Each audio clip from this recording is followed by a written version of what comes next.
Hey everybody, here I am in Plaza de Armas, sort of the central square of Cajamarca, which is a pretty little town in the highlands in northern Peru.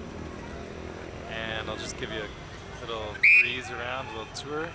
It's, as you can see, a bright sunny day, and it's a Sunday morning. Everyone's out, including these cops who keep whistling for absolutely no reason, kind of like the taxi drivers who just honk even though there's nobody on the road in front of them. Anyway, you can see these buildings are beautifully restored. In fact, I am staying right there in one of those corner rooms overlooking the square. It's 20 bucks a night, which is kind of on the top end of my budget, but it includes Wi-Fi, so it's pretty good. It's a nice room. And I don't know what this lady's doing. Well, so I wanted to tell you about the history of this place a little bit. Okay, I'm back. Just had to get rid of a few beggars. So I wanted to point out this hill up here, which I'm going to be walking up later today, Cerro Santa Apolino, and it's always been a sacred hill long before the Spaniards arrived or even the Incas. Anyway, this town has actually been sacked 5 times over the centuries, mainly for its gold. There's a huge gold mine near here that's actually now the 2nd largest in the world. You can see it from space. And so first the Incas sacked it from the previous culture, which was the Cajamarcas, and then the Spaniards, and then Simon Bolivar in 1822. And then during the War of the Pacific with Chile, Chile demanded that the city pay a lot of gold, and when the city wouldn't give it up, they stripped this cathedral over here of its gold.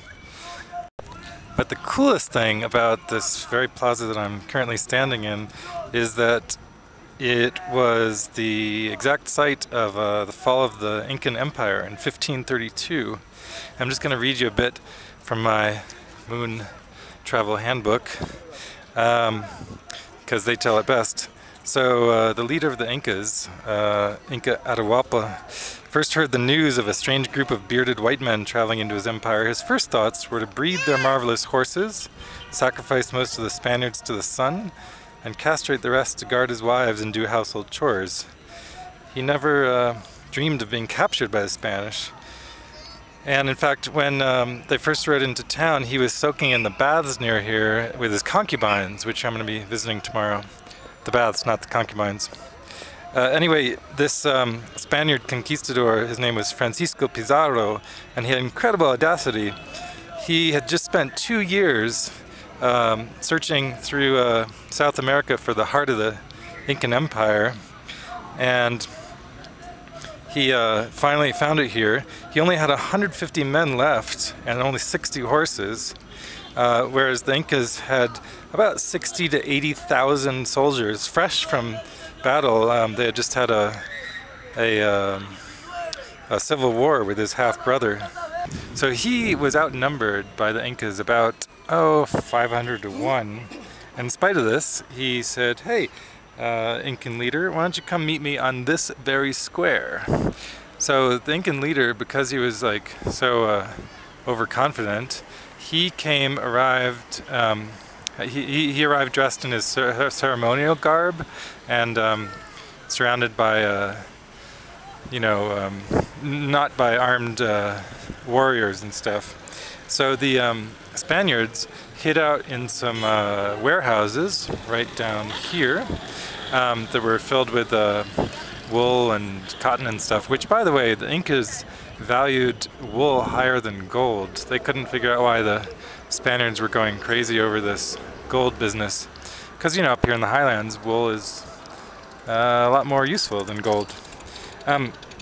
Anyway, so the Spaniards planned this sneak attack, and when the Incan leader arrived, the Spaniards came bursting out in a fury of flashing lances and swords flying, and it was a terrible spectacle. And they just began slaughtering them, and it was a mass stampede. In fact, there were like 2-meter thick walls just on the edge of the square where these buildings are now, and they toppled right over at the crush of people. And then the Spaniards chased them all over town, and until well after dark. In the end, about 7,000 Incan bodies lay littered across this area you're looking at. And so just in a few minutes, the New World's best organized and most powerful empire had been brought to its knees. Now they captured the Incan leader, Atahualpa, and he offered his famous ransom, or infamous ransom. He said in exchange for his liberty he would fill a large room, about 88 cubic meters, with gold, and another 2 rooms with silver. So 9 furnaces ran continuously for several months to melt down about 10,000 kilograms of exquisite gold sculptures, chalices, and other items into gold bars. The eventual result, according to historians, was 13,000 pounds of 22-karat gold and 26,000 pounds of silver. Of course, in the end, they killed him anyway, being what Spanish conquistadors do.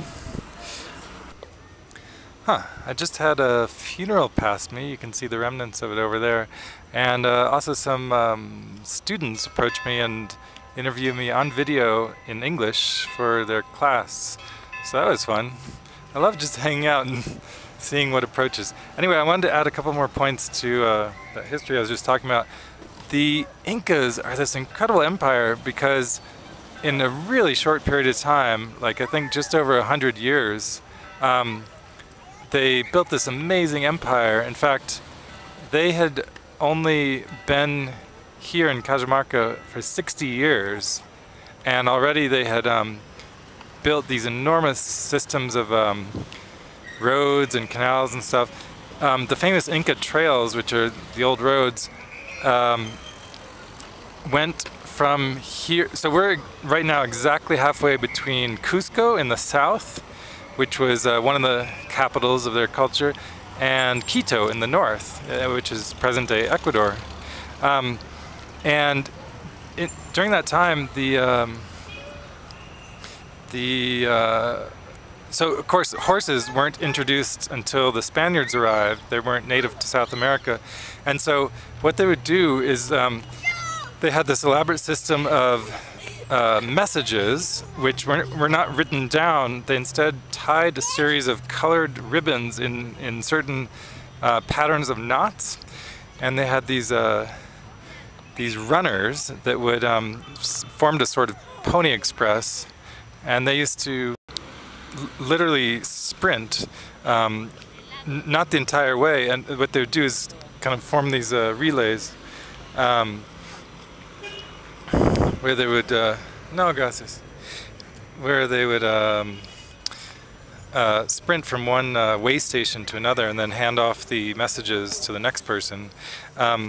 So there are these old way station buildings scattered all over this region.